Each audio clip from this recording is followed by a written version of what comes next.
Assalamualaikum warahmatullahi wabarakatuh. Perkenalkan, nama Ibu Siti Nurlailia. Kalian bisa panggil dengan Ibu Laili. Hari ini kita akan belajar bersama-sama tentang materi ketenaga kerjaan. Mungkin tidak asing lagi dari kalian apa itu ketenaga kerjaan. Kita akan membahas 4 poin pada materi ketenaga kerjaan. Yang pertama, tentang pengertian tenaga kerja, angkatan kerja, bukan angkatan kerja, dan kesempatan kerja. Yang kedua, jenis-jenis tenaga kerja. Yang ketiga, masalah ketenaga kerjaan. Dan yang terakhir adalah upaya pemerintah mengatasi masalah ketenaga kerjaan pada poin ketiga tadi. Nah, apa sih ketenaga kerjaan? Mungkin sudah ada yang tahu apa itu ketenaga kerjaan? Menurut Undang-Undang Dasar Nomor 13 Tahun 2003 tentang Ketenaga Kerjaan, ketenaga kerjaan ialah segala hal yang berhubungan dengan masalah tenaga kerja pada waktu sebelum, selama, dan sesudah masa kerja. 3 hal ini, sebelum, selama, dan sesudah masa kerja, memiliki pengertian masing-masing. Sebelum bekerja, yaitu berhubungan dengan pemagangan atau mengumumkan lowongan pekerjaan. Jadi sebelum kita bekerja di suatu perusahaan atau instansi, kita terlebih dahulu melakukan magang dan menunggu lowongan pekerjaan untuk melamar suatu pekerjaan. Selanjutnya, selama masa kerja. Ini berarti kita difasilitasi oleh suatu perusahaan atau instansi tempat kita bekerja. Contohnya, gaji atau upah, jaminan sosial, perlindungan kerja, keselamatan kerja, kesehatan kerja, dan juga pengawasan kerja. Tentunya kita akan mendapatkan fasilitas tersebut ketika kita bekerja di suatu perusahaan atau instansi. Yang terakhir ialah sesudah masa kerja. Ini berkaitan dengan pesangon atau jaminan hari tua. Ketika kita telah mencapai usia untuk pensiun, tentunya kita mendapatkan sebuah pesangon atau jaminan hari tua. Sebagai imbalan karena kita telah mengabdi pada suatu perusahaan atau instansi tempat kita bekerja. Nah, selanjutnya tenaga kerja. Apa sih tenaga kerja? Menurut Undang-Undang Nomor 13 Tahun 2003 tentang Ketenaga Kerjaan, tenaga kerja ialah setiap orang yang mampu melakukan pekerjaan guna menghasilkan barang atau jasa, baik untuk memenuhi kebutuhan hidup sendiri maupun kebutuhan masyarakat. Jadi, menurut undang-undang di sini, siapa saja yang dapat bekerja itu merupakan seorang tenaga kerja. Entah dia sedang menganggur, sedang bekerja, atau sedang cuti dan sebagainya. Itu bisa dikatakan sebagai tenaga kerja. Jadi dapat disimpulkan bahwa semua orang yang bekerja ataupun sedang menganggur tapi belum memiliki kemampuan untuk bekerja itu bisa disebut dengan tenaga kerja. Nah, tenaga kerja di sini memiliki 3 jenis. Yang pertama, tenaga kerja terdidik. Memiliki keahlian yang diperoleh dari jenjang pendidikan formal seperti dokter, notaris, akuntan, dan arsitek. Seorang dokter sebelum bekerja di suatu rumah sakit, ia harus menyelesaikan studinya terlebih dahulu untuk memperoleh ilmu di dunia kedokteran. Begitupun untuk seorang akuntan dan seorang notaris, mereka harus menyelesaikan studi dan belajar terlebih dahulu sebelum bekerja di suatu perusahaan. Oleh karena itu, seorang dokter, notaris, akuntan bisa dikatakan sebagai tenaga kerja terdidik karena sebelum bekerja, ia harus menyelesaikan studinya, ia harus belajar terlebih dahulu. Poin kedua, jenis tenaga kerja terampil atau terlatih. Tenaga kerja terampil atau terlatih memiliki keterampilan yang diperoleh dari pengalaman atau kursus. Contohnya, montir, tukang jahit, dan tukang las. Mereka sebelum bekerja tentunya memerlukan pengalaman terlebih dahulu, entah ia melakukan kursus atau lain sebagainya. Yang terakhir adalah tenaga kerja tidak terdidik. Ini memiliki pengertian yaitu tenaga kerja yang tidak memiliki kemampuan dan hanya mengandalkan kemampuan fisik. Contohnya seperti kuli bangunan, tukang gali, dan tukang beca. Mengapa dikatakan tenaga kerja tidak terdidik? Karena untuk melakukan pekerjaannya, ia tidak memerlukan pendidikan formal seperti tenaga kerja terdidik tadi, dan juga tidak memerlukan keterampilan atau keahlian khusus. Jadi, dia untuk bekerja hanya mengandalkan fisik saja.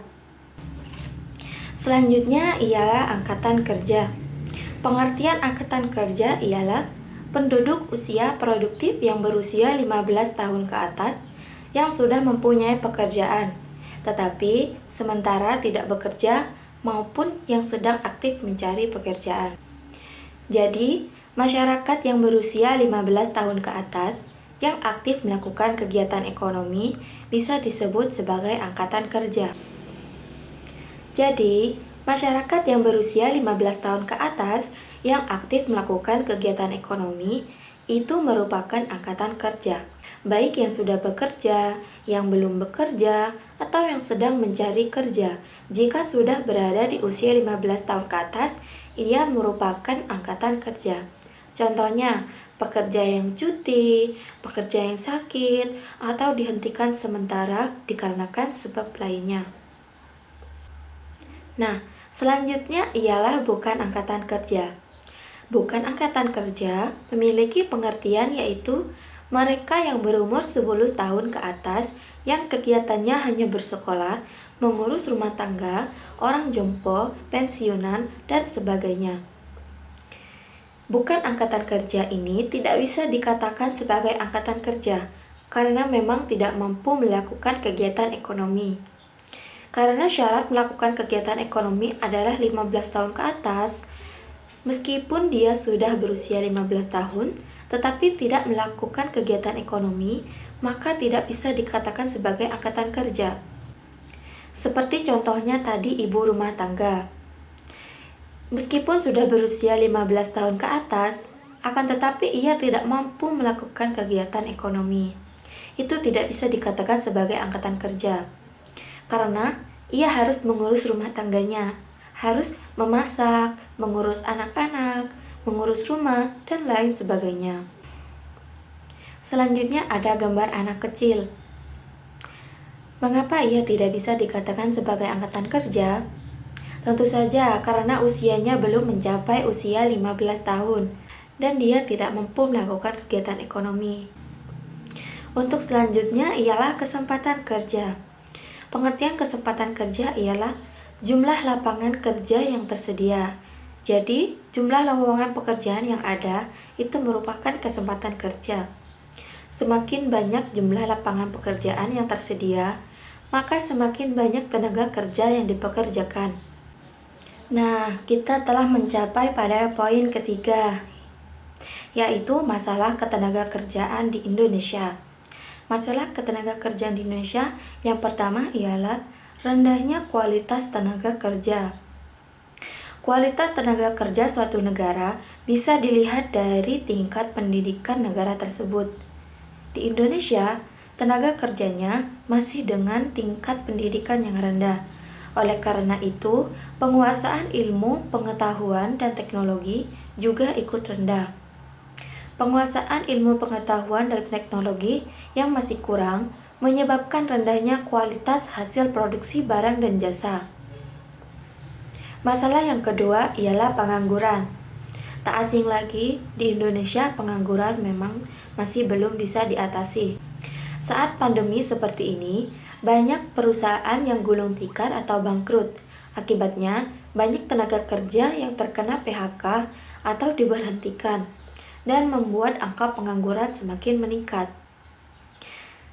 Poin ketiga yaitu persebaran tenaga kerja yang tidak merata. Tenaga kerja di Indonesia ini terpusat di Pulau Jawa, padahal di daerah lain membutuhkan tenaga kerja, terutama pada sektor kehutanan, perkebunan, dan pertanian. Persebaran yang tidak merata ini menyebabkan sumber daya banyak yang menganggur dan belum bisa diolah secara maksimal. Persebaran tenaga kerja yang tidak merata ini menyebabkan sumber daya alam menganggur dan tidak dapat diolah secara maksimal. Hal ini memiliki dampak besar terhadap pengangguran yang ada di Indonesia. Selanjutnya yaitu upaya pemerintah dalam mengatasi masalah-masalah ketenaga kerjaan. Ketika ada masalah, tentunya ada solusi. Di sini ada beberapa solusi yang diupayakan oleh pemerintah. Yang pertama adalah mengurangi tingkat pengangguran. Sudah dijelaskan tadi jika tingkat pengangguran di Indonesia sangat tinggi. Oleh karena itu, pemerintah berusaha untuk mengurangi tingkat pengangguran tersebut. Mengurangi tingkat pengangguran ini bisa dilakukan dengan cara pengembangan usaha sektor formal dan usaha kecil, pembinaan generasi muda yang masuk angkatan kerja, mengadakan program transmigrasi, dan mengefektifkan pemberian informasi ketenaga kerjaan. Upaya yang kedua yaitu meningkatkan kualitas angkatan kerja dan tenaga kerja. Hal ini bisa dilakukan dengan cara melakukan perbaikan gizi dan kesehatan dengan memberikan jaminan sosial, pelatihan untuk pengembangan keahlian dan keterampilan kerja sesuai dengan kebutuhan pasar tenaga kerja, dan meningkatkan kualitas pendidikan masyarakat dengan menyelenggarakan program wajib belajar serta keterampilan wirausaha. Upaya yang selanjutnya ialah meningkatkan kesejahteraan tenaga kerja. Ini bisa dilakukan dengan cara menetapkan upah minimum regional atau UMR, mengikuti setiap pekerja dalam setiap asuransi, jaminan sosial tenaga kerja, dan mewajibkan kepada setiap perusahaan untuk memenuhi hak-hak tenaga kerja, dan mengajukan kepada setiap perusahaan untuk meningkatkan kesehatan dan juga keselamatan kerja. Upaya yang terakhir ialah memperluas kesempatan kerja. Memperluas kesempatan kerja ini berkaitan dengan pengangguran. Karena banyaknya pengangguran yang ada di Indonesia, pemerintah mengatasi dengan cara memperluas kesempatan kerja atau lowongan pekerjaan. Ini bisa dilakukan dengan cara melakukan pengembangan industri terutama pada industri padat karya dan penyelenggaraan proyek-proyek pekerjaan umum. Kita sudah melewati poin demi poin materi tentang ketenaga kerjaan. Mungkin ada kalian yang ingin bertanya, silakan kalian tanyakan di kolom komentar di bawah. Sekian dari Ibu, kurang lebihnya mohon maaf. Wassalamualaikum warahmatullahi wabarakatuh. Tetap semangat!